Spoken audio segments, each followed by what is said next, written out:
فرمایا حضور علیہ السلام نے انت صاحبی فی الغار و صاحبی علی الحوض، اے ابو بکر تم غار میں بھی میرے ساتھی ہو اور حوض کوثر میں بھی میرے ساتھی ہو۔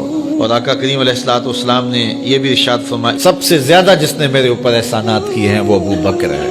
حضور نے فرمایا کسی کے مال نے مجھے اتنا نفع نہیں دیا جتنا ابو بکر کے مال نے دیا، جتنا ابو بکر کے مال نے دین کو، اسلام کو، میرے کاز کو نفع دیا ہے، میرے حضور نے فرمایا اتنا کسی کے مال نے نفع نہیں دیا۔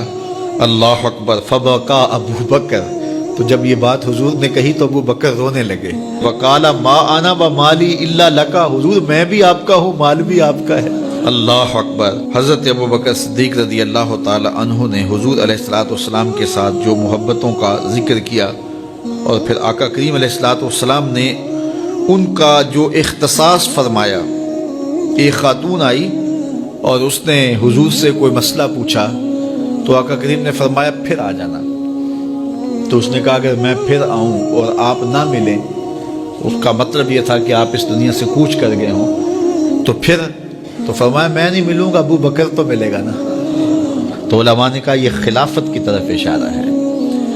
حضرت ابو بکر صدیق رضی اللہ تعالیٰ عنہ سے بہت زیادہ حضور پیار کرتے تھے، اور آقا کریم علیہ السلام نے اپنی زندگی میں 3 دن ان کو مصلی پہ کھڑا کیا ایام مرض میں، پھر 17 نمازیں حضور کی موجودگی میں حضرت ابو بکر صدیق نے پڑھائی، پھر حضور کا وصال ہو گیا، اور یہ دردناک لمحے تھے حضور کے وصال کے۔ اللہ اکبر۔ صحابہ کے کلیجے جل گئے۔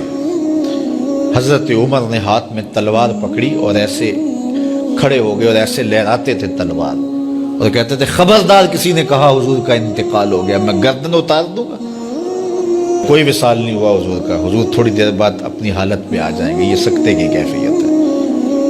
حضرت زید بن عبداللہ کے بیٹے نے جا کے کہا ابا جی حضور کا انتقال ہو گیا، تو انہوں نے باغ میں پانی دے رہے تھے، سب کام چھوڑ دیا، ہاتھ اٹھائے گا اللہم اذہب بصری حتی لا ارا بعد حبیبی محمد احدا، اے اللہ مجھے اندھا کر دے، آنکھوں کے دیے اس لیے روشن تھے کہ تیرے محبوب کو دیکھوں، جب حضور چلے گئے ہیں تو میں نے یہ چراغ کیا کرنے ہیں، بجھا دے ان چراغوں کو۔ تو کیا کیفیت تھی، حضرت فاطمہ بول رہی ہیں سبت علیہ مصائب لو انہا سبت علی الایام سرنا لیالیا، میرے اوپر وہ مصیبتیں ٹوٹی ہیں اگر یہ دنوں پہ ٹوٹ پڑتی تو دن کالی راتیں بن جاتے۔ تو تھوڑی خبر تھی حضور کا وصال۔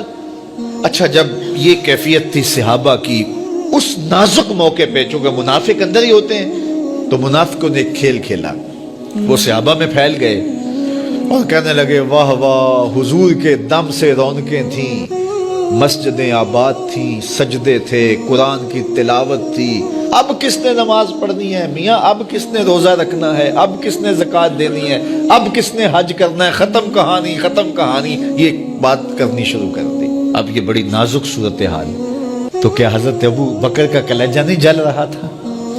لیکن اس موقع پہ حضرت ابو بکر کھڑے ہوئے، اور پھر حضرت ابو بکر صدیق نے لوگوں سے مخاطب ہو کہا لوگوں مجھے ایک بات بتاؤ کہ تم اللہ کی عبادت کرتے تھے یا حضور کی کرتے تھے؟ لوگوں نے کہا کہ اللہ کی۔ تو کہا کہ کیا حضور کے وصال کے بعد تم اللہ کی عبادت چھوڑ دو گے؟ کہا نہیں۔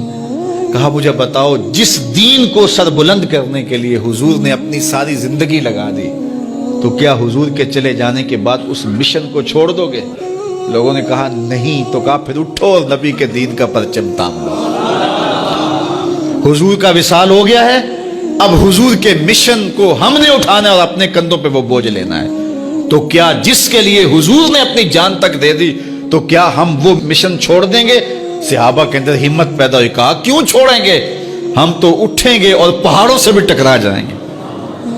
تو یہ وہ موقع تھا جس موقع کو سنبھالا حضرت ابو بکر نے۔ منافق تو چال چل گئے تھے، صحابہ پر صدموں کے پہاڑ ٹوٹ رہے تھے، ساری ذریت اسلام ساری زندگی جو ہے وہ تعریفیں کرتی رہے، مدح و ستائش کرتی رہے، ابو بکر صدیق کا یہ حق نہیں ادا ہو سکتا۔